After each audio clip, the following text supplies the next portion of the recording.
Ika nga ni Kalingap Edu ay lumalalim na nga daw ho ang samahan nila ni Viancy. So, my God. Anong klaseng lumalalim, 'di ba? So, mas nakikilala na po ni Edu itong si wifey, no. So, ang dali po nilang pakisamahan sa totoo lang. Yung tipong si Viancy ay alam na alam niya kung paano mag-adjust, 'di ba?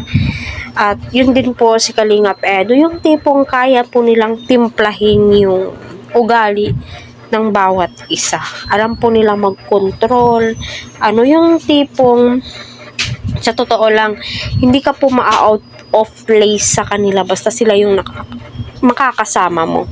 Yun po yung napapansin ko sa tagal-tagal kong nanonood, sumusuporta sa Team Kalingap, no? So, napakasarap po nilang pakisamahan sa totoo lang. Lalong-lalo na po kay Kuya Val Santos Matubang, grabe, napakadami pong supporters niya noon.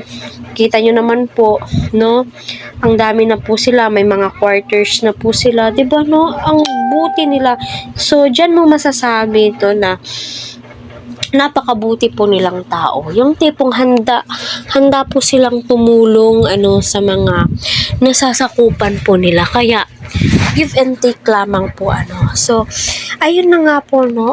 1 year anniversary na po ng Team EDSI. So, wala pa pong upload, no, kung ano ba yung nangyari, kung may celebration bang nangyari.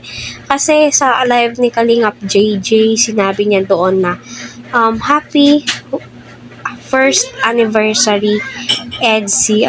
So sobrang happy. 1 taon na po tayong sumusuporta at nagmamahal sa Team EDSI. Naway lumalim din po ang ating samahan, Team EDSI. Kaya wag po tayong magpapatinag, wag po tayong magpapaapekto sa mga basher. Basher lang sila.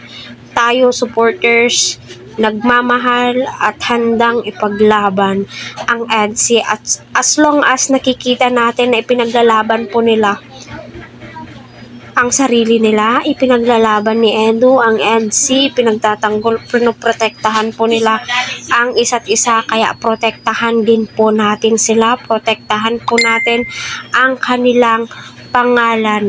So, mahal na mahal namin kayo, kaya dalangin namin ang inyong kasaganahan, especially ang inyong status, kung ano na yung totoong status nyo.